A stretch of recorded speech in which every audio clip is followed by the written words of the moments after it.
Bismillahirrahmanirrahim. Assalamualaikum warahmatullahi wabarakatuh. A'udzu billahi as-sami'il 'alim minasy syaithanir rajim. Bismillahirrahmanirrahim.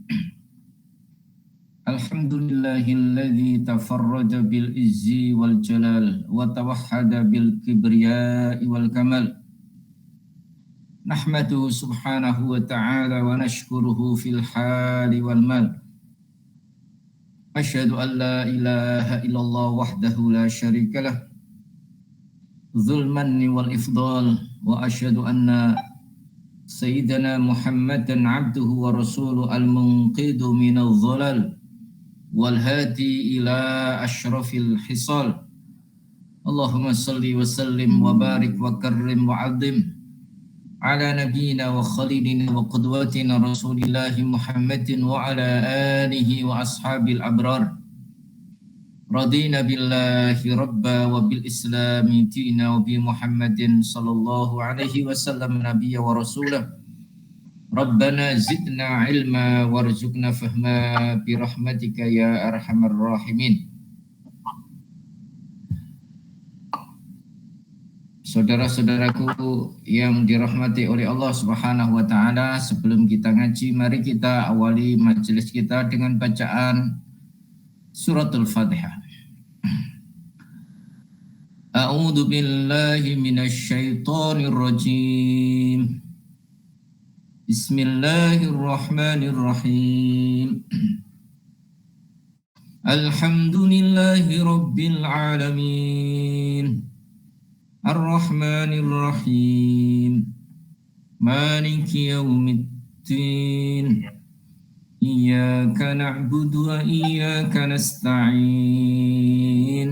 Ihdinas siratal mustaqim. Siratal ladzina an'amta 'alaihim ghairil maghdubi 'alaihim waladdallin. Amin. Saudara-saudaraku yang dirahmati oleh Allah Subhanahu wa taala, ngaji kita malam hari ini adalah tata cara kita bangun dari sujud yang kedua, atau bagaimana kita tata cara kita bangun di saat kita ingin berdiri, terutama di saat rakaat ganjil. Di saat rakaat ganjil. Mungkin di antara kita ada yang kurang mengenal istilah-istilah. Ada duduk namanya duduk witir. Ini duduk witir bukan duduk untuk sholat witir atau duduk di saat sholat witir, tidak. Yaitu duduk yang tidak ada doa dan bacaan di saat kita pada posisi rakaat ganjil. Sebelum kita berdiri untuk melanjutkan rakaat berikutnya. Duduk semacam ini disebut dengan duduk witir. Sebagian ulama menyebutnya dengan duduk istirahat. Duduk istirahat. Duduk di dalam sholat memang jenisnya banyak. Ada duduk iftirash, ada duduk tawarruk, ada duduk untuk tasyahud, ada duduk iq'a. Itu semuanya sudah kita bahas. Ya, bisa jadi bahkan ada duduk namanya duduk tarabbu, yaitu duduk bersilah. Ada duduk yang mungkin sebagian dari kita belum mengenalnya, yaitu duduk namanya duduk witir atau duduk istirahat. Duduk istirahat ini adalah duduk sebentar yang kita lakukan di saat kita telah melaksanakan sujud kedua pada rakaat ganjil. Pada rakaat ganjil. Misalkan rakaat pertama ini adalah rakaat ganjil. Kalau di dalam sholat maghrib berarti hanya ada di rakaat pertama saja.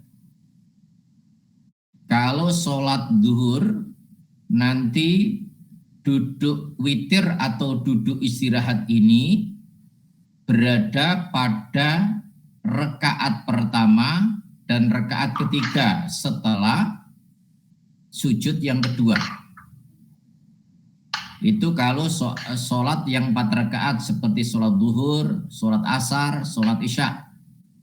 Ya. Kalau sholat subuh dan sholat maghrib berarti hanya rakaat pertama. Rakaat pertama kita melakukan sujud pertama, kemudian sujud kedua. Setelah itu kita melakukan duduk sebentar tanpa ada bacaan maupun doa tertentu. Duduk ini namanya duduk witir atau duduk untuk istirahat, duduk istirahat. Sebentar saja, begitu. Sebentar dalam arti apa? Yang penting menempelkan bokong kita ke kaki, kemudian kita berdiri. Seolah-olah hanya duduknya seolah-olah dijadikan sebagai duduk transit, ya. Sebelum kita berdiri untuk melanjutkan rakaat kedua atau rakaat yang keempat, ya.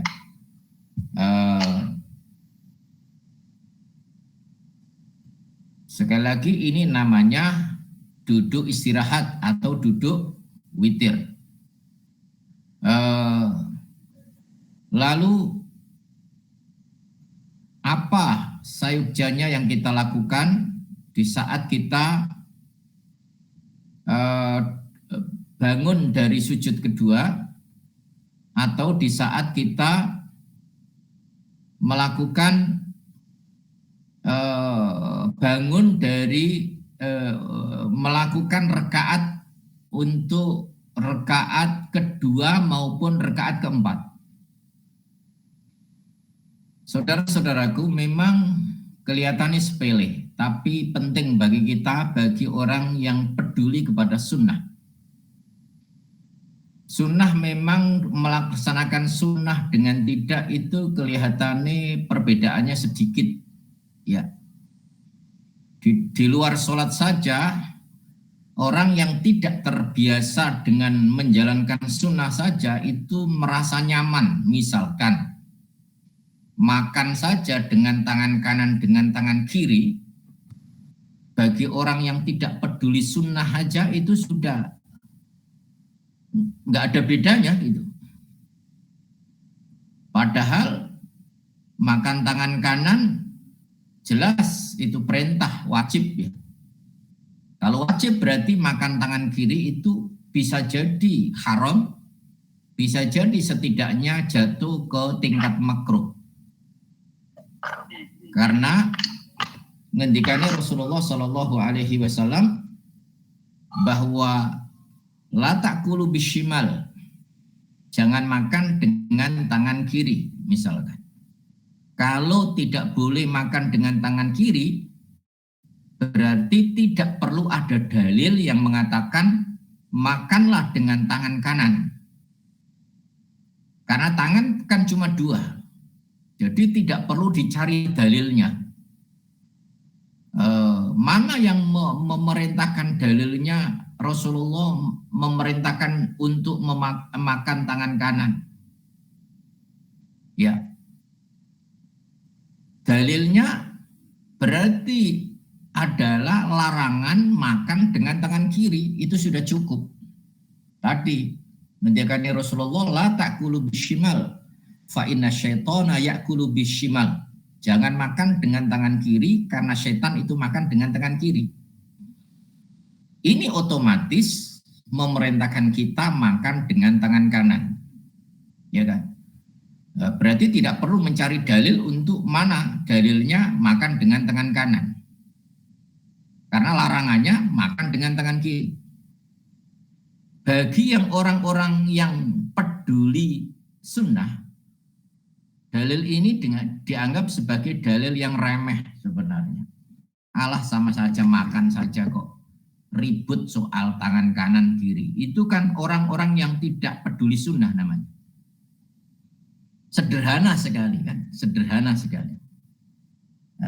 Sama ketika kita sudah mulai hidup kita, kehidupan kita, ketika orang-orang ini sudah tidak peduli sunnah, ya, orang-orang tidak peduli sunnah, ya akhirnya sulit membedakan, sulit merasakan nikmatnya, sulit kita mencerna, menikmati namanya sunnah itu sulit. Di dalam sholat juga begitu, saudara-saudaraku. Ya, sunnah itu sederhana, jangan dilihat kepada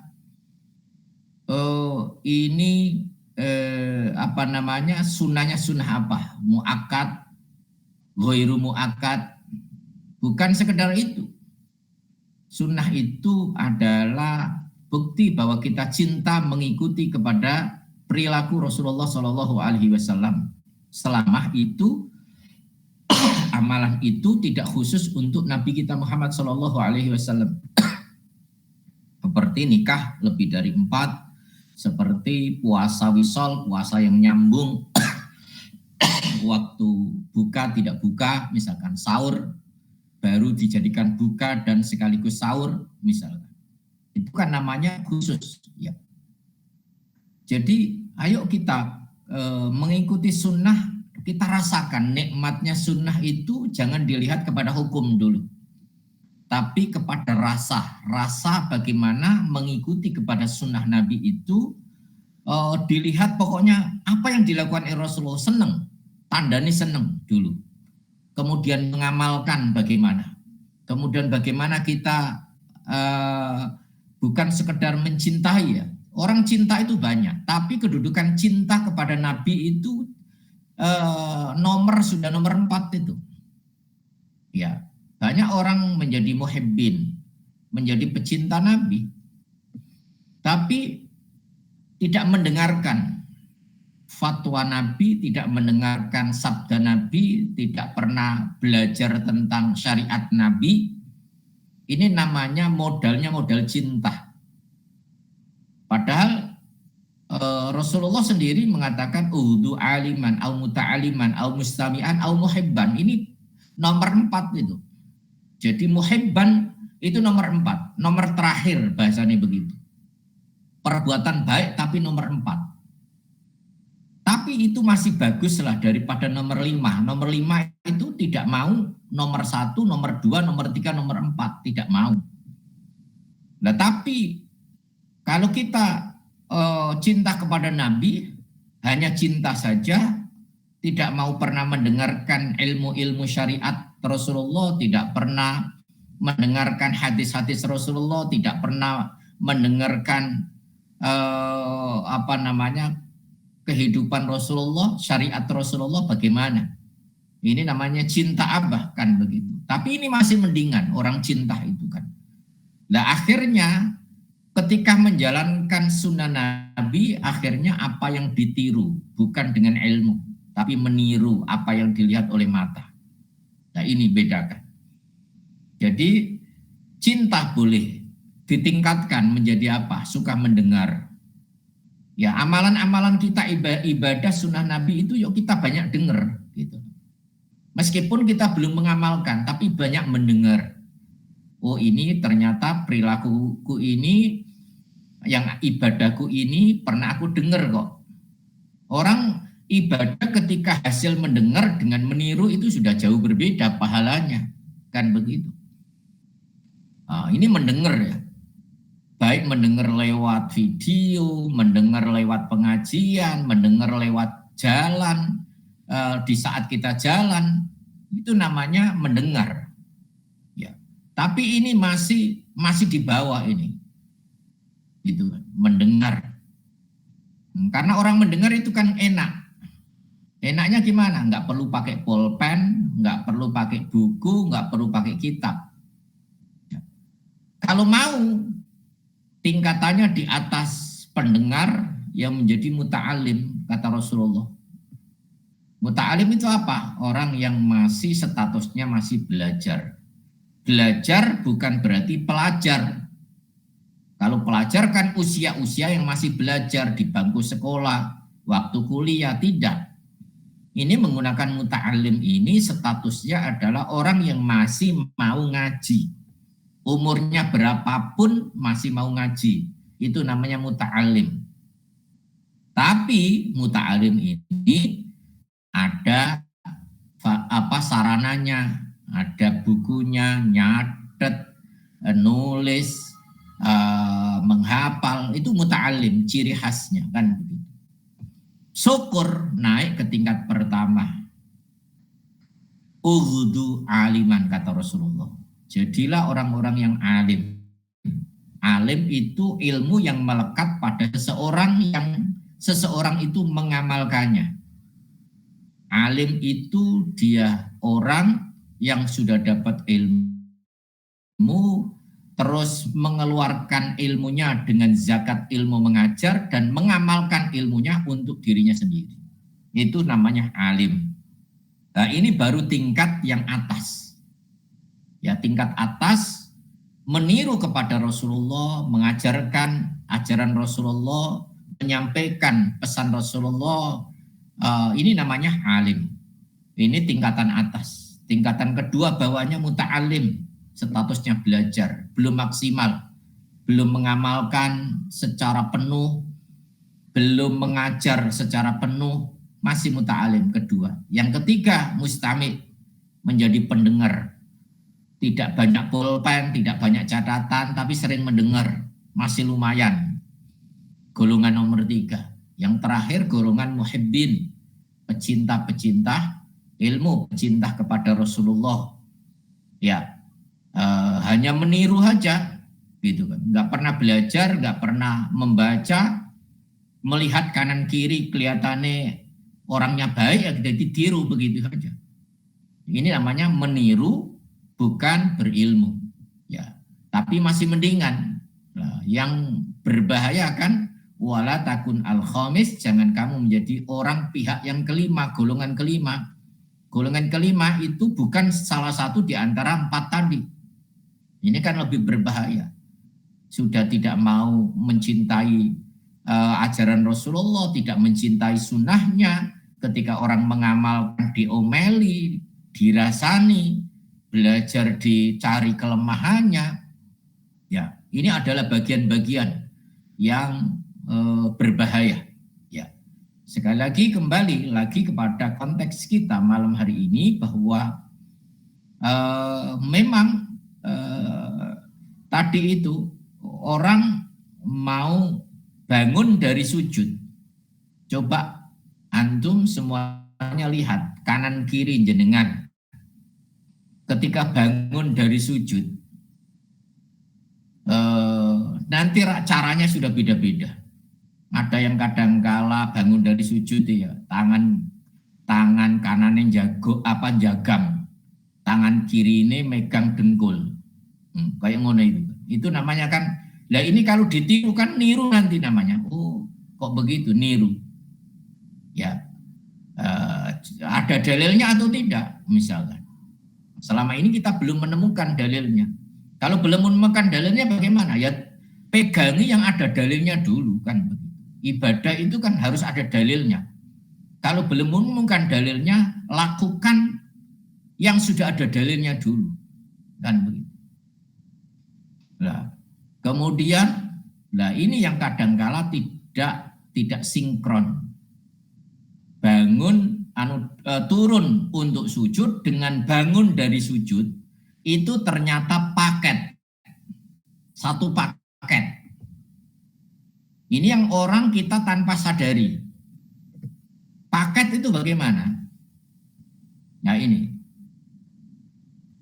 Kita jelaskan apa yang dimaksud dengan paket turun dan turun untuk sujud dan bangun dari sujud.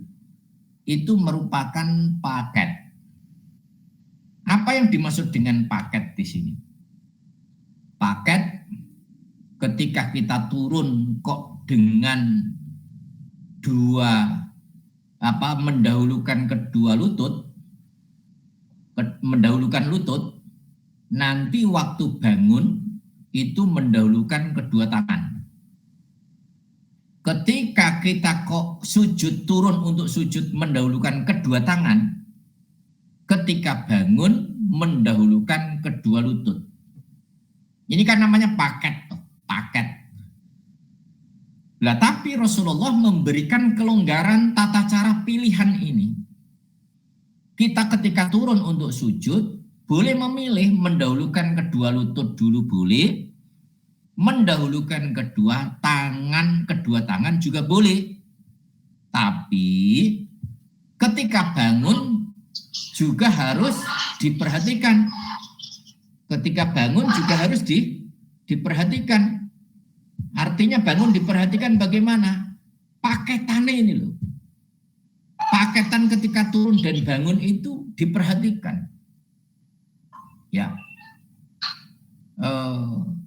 Oleh karena itu ini membahas tentang bangun atau berdiri dari sujud. Paketan tadi ini. Ya. Tolong jangan diremehkan. Ini teknis ibadah, teknis sunnah yang diajarkan Rasulullah SAW. Ya. Ada beberapa perselisihan atau kontradiksi dalam mengambil dalil tentang posisi kedua tangan dan kedua lutut saat akan mau berdiri dari sujud. Ya. Sujud khususnya sujud kedua dalam rakaat witir, rakaat pertama maupun rakaat ketiga. Ya. Apakah mendahulukan kedua lutut dulu atau mendahulukan kedua tangan dulu? Dua-duanya ada dalilnya dan ini sudah kita bahas. Waktu turun ya, waktu turun untuk sujud sudah kita bahas. Malam hari ini kita membahas bangun dari sujud. Apa ada kaitannya dengan turun untuk sujud? Jawabannya jelas. Ada. Maka disebut dengan istilah paket tadi. Jadi dalil pertama mendahulukan kedua tangan dulu saat bangun dari sujud untuk berdiri, kemudian disusul dengan kedua lutut. Dalil ini dijadikan pedoman bagi mazhab Hambali. Sekali lagi, tata cara mendahulukan kedua tangan dulu saat bangun dari sujud untuk berdiri, ya. Kemudian disusul dengan kedua lutut. Ngangkat tangan, kemudian tangan, kemudian lutut. Dalil ini dijadikan oleh pedoman atau hujah dalam mazhab Hambali. Jadi biasanya mazhab Hambali itu mendahulukan tangan dulu, kemudian kedua lututnya itu diangkat akhir setelah kedua tangan. Hadis ini diriwayatkan oleh Imam At-Tirmidzi dari sahabat Wa'il bin Hujr. Qala ra'aitu Rasulullah sallallahu alaihi wasallam idza sajada yadau rukbatayhi qabla yadayhi. Aku melihat Rasulullah sallallahu alaihi wasallam ketika beliau bersujud, yadau, beliau meletakkan rukbatayhi, kedua lututnya, qabla yadayhi, sebelum tangannya. Wa idza nahadha, dan apabila beliau bangun dari sujud, yarfa'u, beliau mengangkat atau mendahulukan yadaihi, kedua tangannya, qabla rukbataihi, sebelum daripada kedua lututnya. Saudaraku, berarti hadis ini adalah hadis paketan. kalau kita di saat kita mau sujud, ya, mendahulukan kedua lutut kita, misalkan kita berdiri ini, setelah rukuk, kemudian i'tidal, kemudian mau turun, mau sujud yang pertama.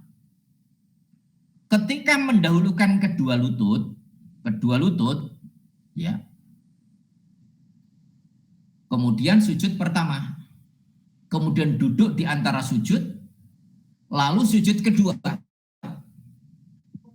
Setelah sujud kedua, kemudian kita mau bangun tuh. Ini kan rakaat pertama, rakaat ganjil. Mau menjalankan rakaat kedua, atau mungkin rakaat keempat, rakaat ketiga mau rakaat keempat. Anggaplah ini rakaat pertama dulu. Setelah sujud kedua, kita duduk sebentar, itu namanya duduk witir atau duduk istirahat. Tidak ada bacaan apa-apa. Jangan langsung ketika sujud kedua kemudian mau bangun langsung berdiri, jangan.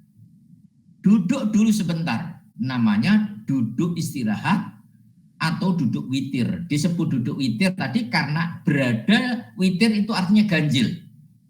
Karena duduknya berada di rakaat yang ganjil. Ya, apakah ada bacaannya? Tidak ada bacaan apa-apa, hanya sebentar saja. Jadi meletakkan bokong kita di kaki seperti duduk iftirosh, sebentar saja, kemudian berdiri. Lah cara berdirinya ini loh, mengikuti kepada paketan di saat kita turun tadi. Ketika kita meletakkan tadi kedua lutut dulu, maka lutut kita itu nanti kita akhirkan. Jadi kebalikannya, kalau lutut si saat turun itu kedua lutut itu turun duluan, nanti ketika bangun itu lutut diakhirkan, berarti mengangkat kedua tangan duluan. Begitu. Ini namanya paketan antara turun dengan bangun. Turun dengan bangun, turun untuk sujud pertama, bangun dari sujud kedua. Ini namanya paketan. Lah kalau paketannya adalah ketika turun kok mendahulukan kedua tangan, ya, kedua tangan, nanti ketika kita sudah sujud kedua, kemudian sebelum berdiri, duduk sejenak, disebut tadi sujud duduk apa? Duduk witir atau duduk istirahat. Tidak ada bacaan apa-apa, lalu bangun. Berarti bangunnya karena tadi mendahulukan kedua tangan, tangannya nanti akhir. Berarti mendahulukan kedua lutut, baru kemudian kedua tangan. Ini namanya paketan. Jadi tata cara kita sujud dan tata cara bangun dari sujud itu ada dua cara tok. Dua cara tok. Mendahulukan kedua lutut, kemudian nanti ketika bangun lutut diakhirkan. Yang kedua, mendahulukan kedua tangan di saat mau sujud atau turun untuk sujud, nanti ketika bangun adalah mendahulukan lutut dan mengakhirkan kedua tangan. Hanya itu. Oleh karena itu, hal-hal yang di sekitar kita, ketika sholat bangun dari sujud mau berdiri, tangan kanannya jagang ke kanan, mohon maaf ini ya, ini tradisi di sekitar kita ini. Tradisi sekitar kita. Nah, kecuali ya nanti mungkin bisa jadi saya lemah atau belum mendapatkan dalilnya, monggo mawon. Intinya kan kita ngaji kita itu kan begini, kita itu menerima dalil dari siapa saja, ketika itu dalil sahih, kita akan pegang, kita akan jadikan tambahan, kan begitu. Ketika belum ada dalilnya tentang itu, ya apa dalil yang ada itu kita jadikan hujah pegangan. Lah, kalau tidak ada hujahnya berarti itu namanya bukan ibadah, tapi adat. Jadi antara ibadat dan adat ini harus kita pisahkan. Ya. Contoh tadi itu, yang adat itu apa? Yang adat itu ketika kita bangun dari sujud kedua, mau bangun, itu tangan kanan kita, yang kanan itu menjagang, apa bahasa orang Jawa jagang itu bersandar, ya, tangan kanan, sementara tangan kiri itu megangi lutut. untuk bangun. Ya. Kalau pertanyaan ditanyakan, Ustaz kalau saya sakit gimana? Pertanyaan sakit itu bukan pertanyaan hukum, pertanyaan darurat, kondisi apapun diperbolehkan. Kan begitu. Ini kan pertanyaan ketika kondisi normal. Hukum ketika normal. Ketika kondisi tidak ada sakit, tidak ada darurat, kan begitu. Lah, oleh karena itu antara adat dan ibadat ini harus kita pisahkan. Karena sholat itu bagian ibadat, bukan adat. Ya, ketika bangun dari sujud untuk berdiri, caranya hanya dua. Mendahulukan kedua lutut secara bersama-sama.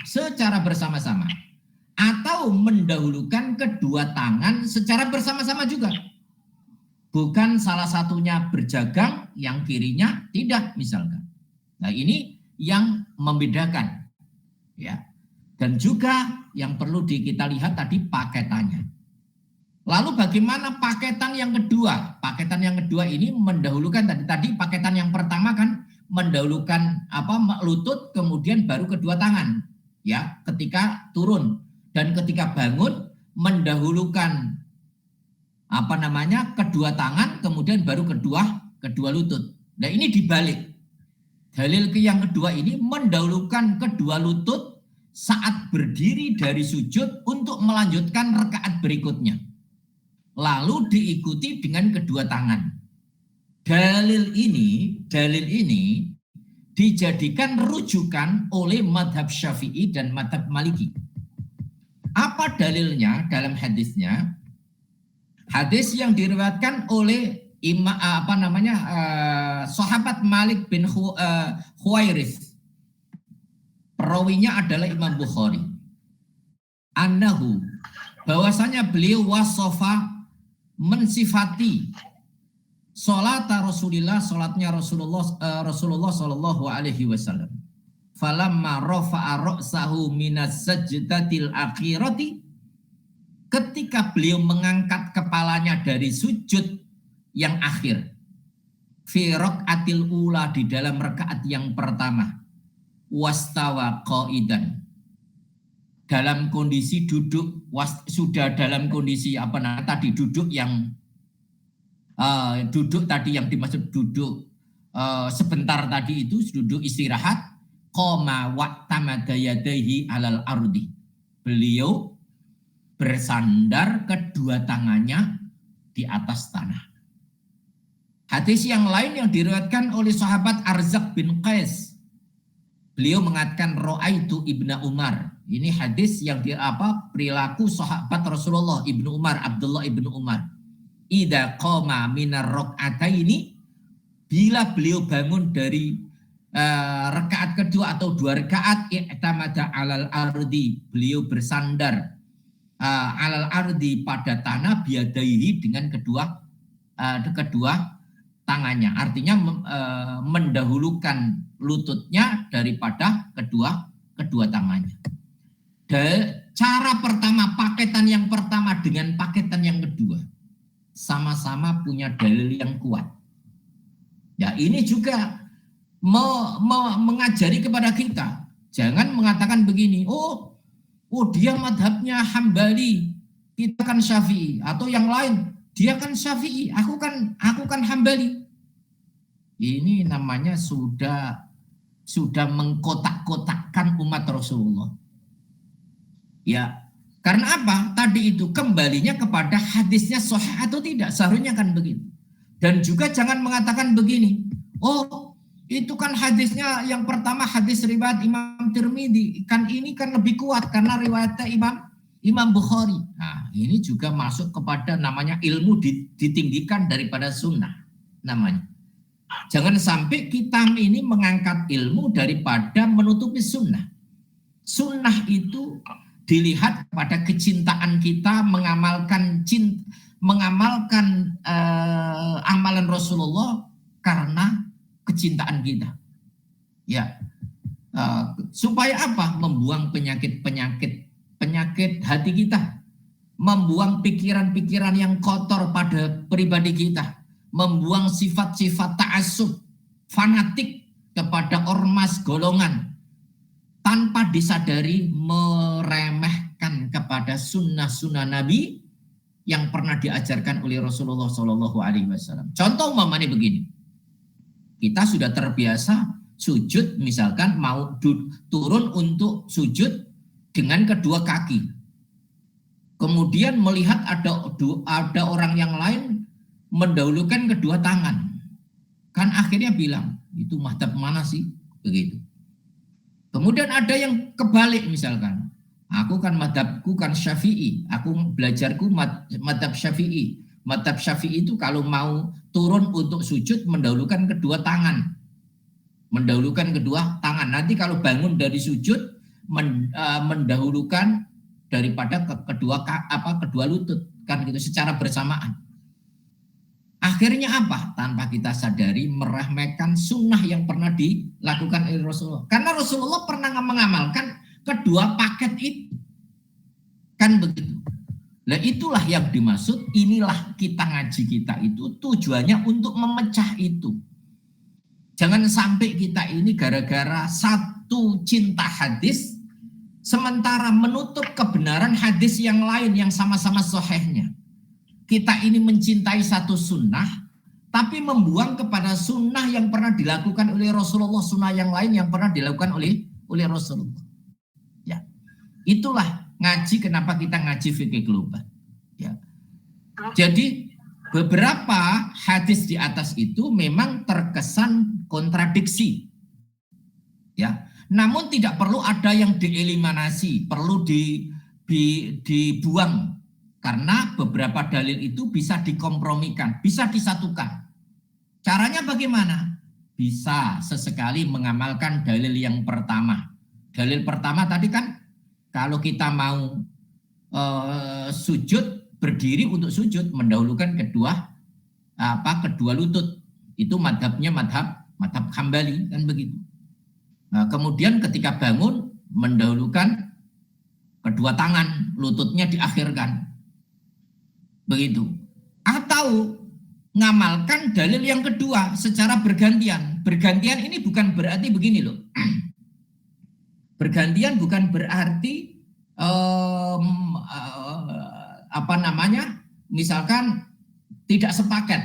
Itu namanya bukan bergantian itu, tapi bergantian yang dimaksud ini misalkan kita sholat duhur ini mengamalkan dalil pertama. Sholat asar mengamalkan dalil kedua, atau sholat fardu mengamalkan dalil pertama, paket pertama. Bahasa ini saya mengatakan paket pertama, sholat sunnahnya mengamalkan paket kedua, atau dibalik. Itu yang dimaksud dengan bergantian. Supaya apa? Sunnah Nabi ini kita laksanakan semuanya, tanpa perlu harus ada yang kita pilih salah satunya. Nah, gitu. Di samping itu, saudara-saudaraku sekalian, kenapa Rasulullah memberikan pilihan, setidaknya ada dua pilihan di saat kita turun untuk sujud maupun bangun dari sujud, dua paket ini. Karena kondisi kita itu berlainan, saudaraku. Orang yang gemuk, orang yang kurus, itu kondisinya sudah berlainan. Nyamannya, kita ini kan nyaman sesuai dengan kenyamanan kita. Kan begitu. Tapi juga sesekali karena kita ini melihat kepada sunnah, ya mana yang nyaman buat kita laksanakan lebih banyak. Tapi sesekali juga yang tidak nyaman kita laksanakan karena itu juga sunnah Nabi, kan begitu. Ya, penting sekali untuk kehidupan kita. Jadi dua-duanya kita cicipi, meskipun yang banyak kita makan adalah misalkan dalil pertama atau dalil kedua misalkan. Ya, kalau dalil kedua berarti lebih banyak di dalam mazhab Syafi'i. Kalau mau sujud mendahulukan kedua tangan, kalau nanti bangun dari sujud mendahulukan kedua lutut. Begitu. Ya.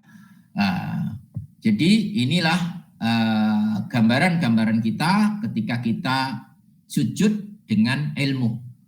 Bukan sujud untuk meniru, ya.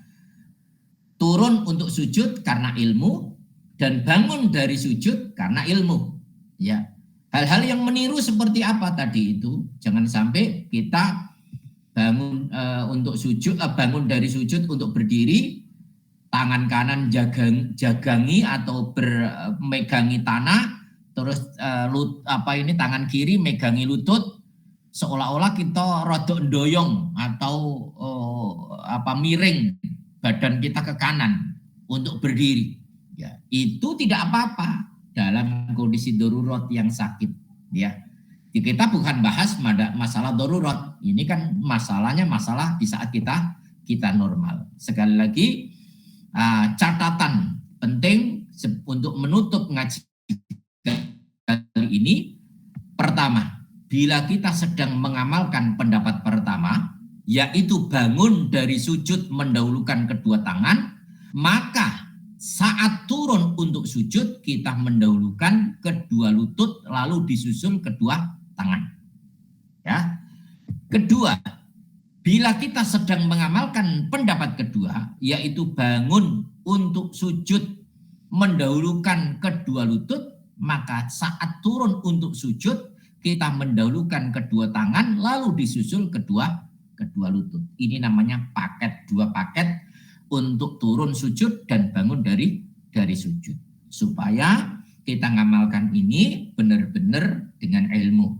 Ibadah itu dengan ilmu, ibadah itu cinta karena sunnah dilakukan oleh Rasulullah, tidak perlu faedahnya apa, tidak perlu tanya hikmahnya apa, hikmahnya yang tahu Allah dan Rasulnya.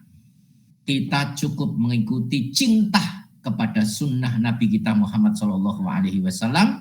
Tapi juga jangan sampai gara-gara kita berilmu ini ada penyakit baru yang belum tahu, mungkin yang ilmunya selama ini meniru orang yang tidak pakai ilmu misalkan. Itu jangan mudah menyalahkan. Ya bisa jadi mungkin karena belum pernah mendengar. Nah itu syukur kalau bisa kita mengingatkan. Kalau tidak bisa jangan mudah ya. Kita mudah menyalahkan kepada orang-orang yang belum belajar ilmu atau ilmu belum sampai kepadanya. Ya, mungkin ini yang bisa kita sampaikan. Semoga bermanfaat, semoga ibadah kita diterima oleh Allah, semoga ibadah kita sesuai dengan tuntunan baginda Rasulullah Shallallahu Alaihi Wasallam insyaallah. Kita tutup dengan doa kafaratul majlis. Subhanakallahumma wa bihamdik, asyhadu an la ilaha illa anta astaghfiruka wa atubu ilaik.